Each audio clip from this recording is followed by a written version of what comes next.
नमस्कार दोस्तों, आप देख रहे हैं स्टोरीज नजर, जहां हम लेकर आते हैं इतिहास, पुराण और रहस्यमयी कथाएं जो सिर्फ कहानी नहीं होती बल्कि जीवन की गहरी सच्चाई भी सिखाती हैं। क्या हो अगर सृष्टि को चलाने वाले भगवान शिव और भगवान विष्णु खुद अपने रास्ते से भटक जाएं? क्या हो अगर इस ब्रह्मांड के मालिक एक ऐसी शक्ति के सामने घुटने टेक दें जिसे वे स्वयं ही भूल चुके थे?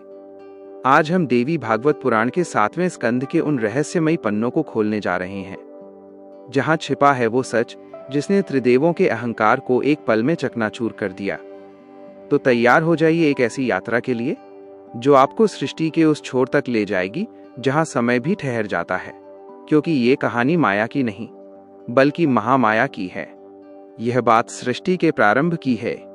तब भगवान विष्णु क्षीर सागर में शेषनाग की शैया पर लेटकर पूरी सृष्टि का पालन कर रहे थे और भगवान शिव कैलाश पर्वत पर गहरे ध्यान में लीन रहकर संहार का कार्य संभाल रहे थे।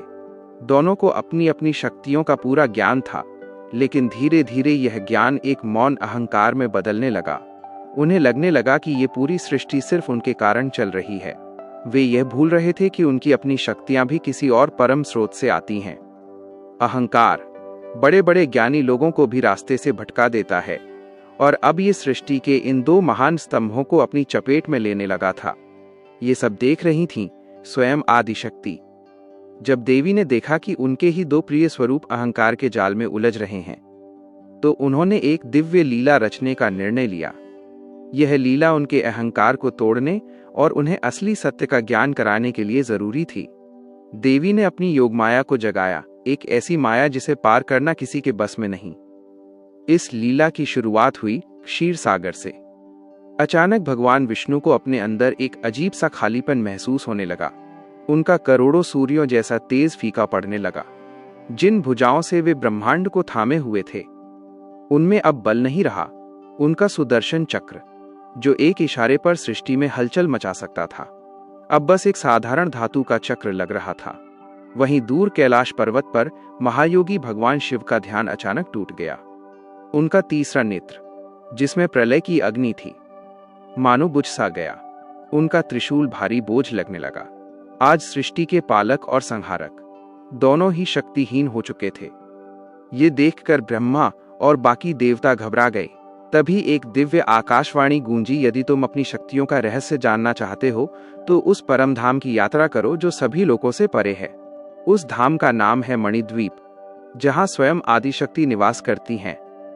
जब शिव और विष्णु वहां पहुंचे तो उनके सामने ऐसा दृश्य था जिसे शब्दों में बयां करना मुश्किल है। चारों ओर सिर्फ प्रकाश ही प्रकाश था, करोड़ों सूर्यों और चंद्रमाओं से भी अधिक तेज। दीवारें पत्थर की नहीं बल्कि हीरों और नीलम से बनी हुई थीं। हर दीवार पर ऐसी नक्काशी थी जो अपने आप में एक एक ब्रह्मांड की कहानी कह रही थी। वहां था सुधा सागर, अमृत का समुद्र, जहां नीले कमल खिले हुए थे और हर कमल से दिव्य प्रकाश निकल रहा था। लेकिन मणिद्वीप में प्रवेश इतना आसान नहीं था। उसका रास्ता उन योगिनियों के पहरे से गुजरता था जो स्वयं देवी की शक्ति का अंश थीं। करोड़ों योगिनियां भयंकर तेज के साथ वहां खड़ी थीं। उनकी आंखों में ऐसा प्रकाश था कि त्रिदेवों के लिए भी उनसे नजर मिलाना कठिन था। आज शिव और विष्णु को पहली बार एहसास हुआ कि वे किसी असीम शक्ति के सामने खड़े हैं। आखिरकार वे मणिद्वीप के केंद्र में पहुंचे। वहां एक विशाल सिंहासन पर विराजमान थी देवी भुवनेश्वरी। उनका रूप इतना तेजोमय था कि शिव और विष्णु की आंखें चकाचौंध हो गईं। हजारों हाथ, दिव्य अस्त्र, चेहरे पर चंद्रमा की शांति और सूर्य का तेज। ऐसा लग रहा था जैसे करोड़ों ब्रह्मांड उनके चरणों में समा गए हों। तभी देवी बोली, हे विष्णु, हे शिव, तुम दोनों मेरे ही प्रिय रूप हो। तुम्हारे बिना सृष्टि का चलना संभव नहीं।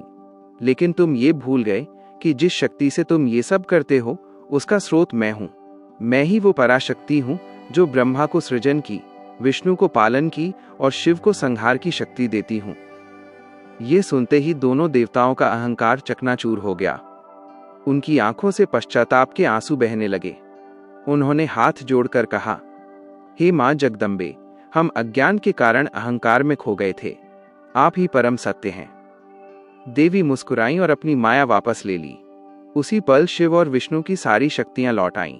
लेकिन अब उनके साथ अहंकार नहीं, बल्कि ज्ञान और विनम्रता थी। इस कथा से हमें एक गहरी सीख मिलती है, अहंकार सबसे बड़ा दुश्मन है, चाहे वो देवता हो या इंसान। सच्ची शक्ति का मतलब दूसरों पर अधिकार जताना नहीं, बल्कि संतुलन और सेवा करना है।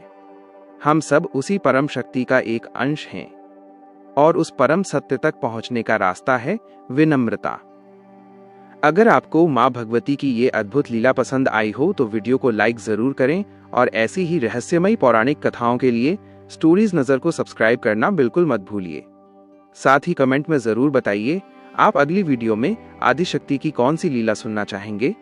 फिर मिलेंगे एक नई रहस्यमयी कहानी के साथ। धन्यवाद।